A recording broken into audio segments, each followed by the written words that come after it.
Let me ask you quickly, is your team moving piles of dirt? Why am I asking this? Well, there was a form of war torture used many years ago that required the prisoners to get up every morning and move a giant pile of dirt. So they would get up, you know, I envision they were probably summoned very early in the morning, but you get up, you exert all this energy all day to move a giant pile of dirt, work so hard all day, get it from one side of a field to the other, only to be summoned early the next day to move that same pile of dirt back to where it was originally. So, why am I asking this? Why am I talking about this? A lot of times I find that the teams in my clients' businesses are basically moving piles of dirt. Why was it torture? Why was it torture to have war prisoners get up and move one pile of dirt from one side of a field to the other day after day? Because as humans, we need a sense of purpose. We want to feel good about the work that we're doing. We have this innate desire to feel like our lives have meaning, that we're part of something bigger than ourselves. Some of us squelch that need, but it's there and it's real if you stop and think about it for a minute. And so, wouldn't it be great to make sure that your employees are feeling that sense of purpose, that pull at their heartstrings while they're working for you?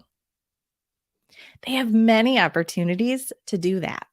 You want more than their arms and their legs and their heads, you want their hearts.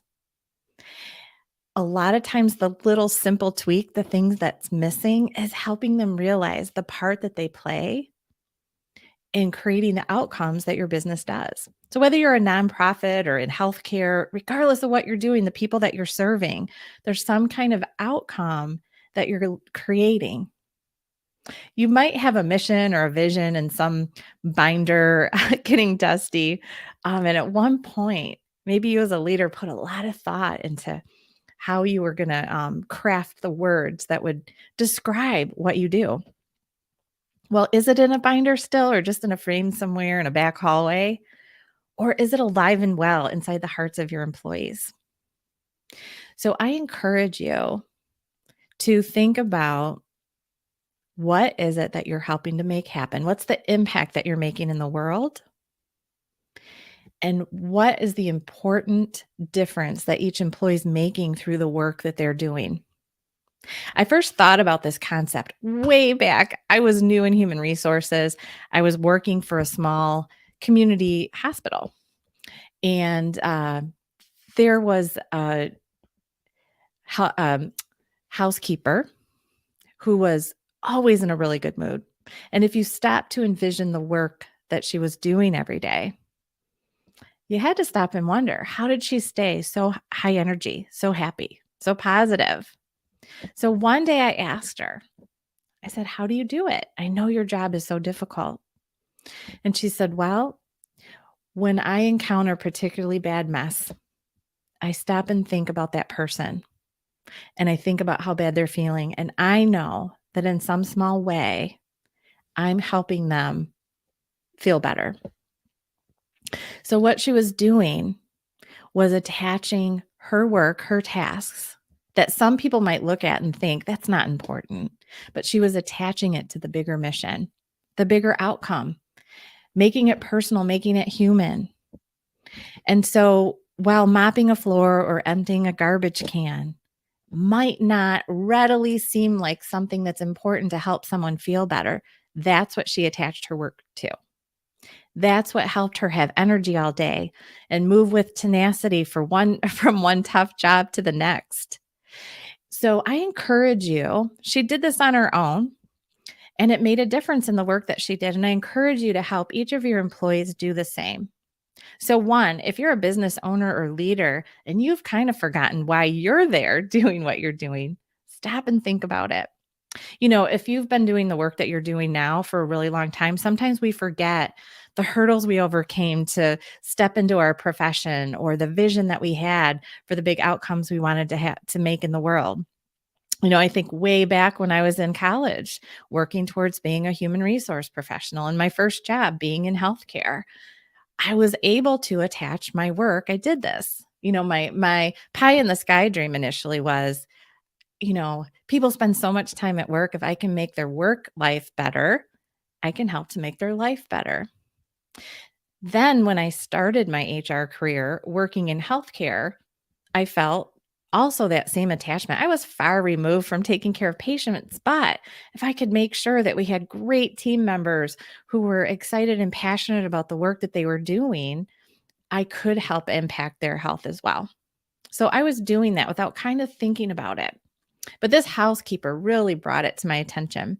So, uh, again, if you, as an owner or a business leader, have forgotten why you're doing what you're doing, take a moment to really visualize, stop and feel the feelings that you had originally, the hopes that you had for the difference that you were going to make in the world, that impact. Think about what it felt like the first time you did it. If you're in healthcare, the first time you helped a patient, or, if you helped a family, or you're in some kind of business profession and you help someone's business be better. What was that feeling? Who did you tell? Where were you? Really visualize it and get anchored in that feeling. Bring your own passion back. Now I want you to share it with your team from that place of emotion. Share your heart. The next thing to do is have each of them think about why they're doing what they're doing and attach their work, even if it's far removed from the outcomes you're achieving with your business. So let's use the healthcare example. If someone's working in accounts receivable or sending out bills, they might never even see the patients. They could be in a back office. Maybe they're working virtually. But you can attach those tasks to helping people feel better, to helping people heal. Because, if you're not taking money in, if you're not sending the bills and taking money in, you can't keep your doors open. So there is an important part that they're playing. I encourage you to have every employee think in terms of that. What is the outcome they're helping to achieve with the work that they're doing, and attach it to the bigger scope? The example I love to use is a gardener in a church. So if we take the information off the job description, they're cutting the grass, they're trimming, hedges and trees, they're planting flowers, they're weeding. Doesn't sound that great. But what are they helping to achieve with the bigger mission?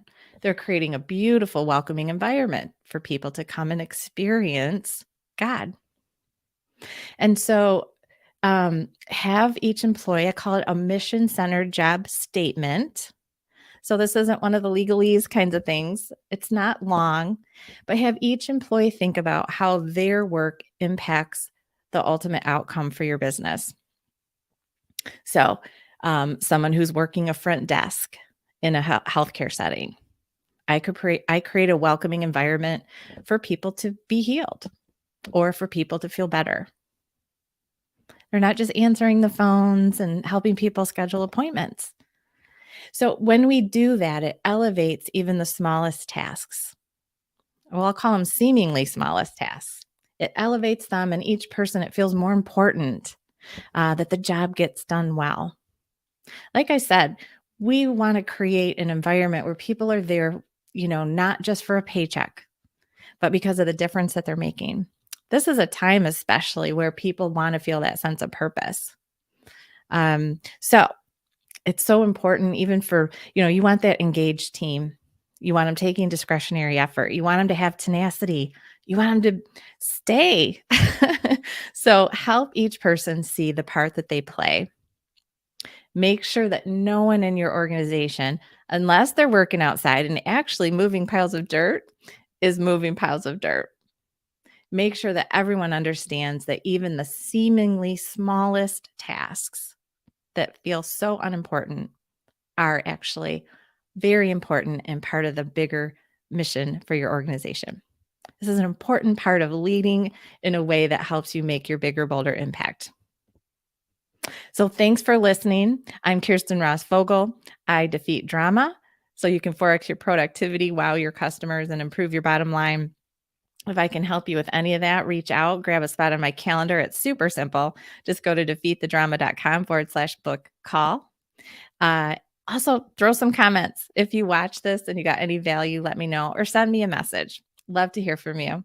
Thanks. Get out there, make your own bigger, bolder impact. The world is waiting. Bye.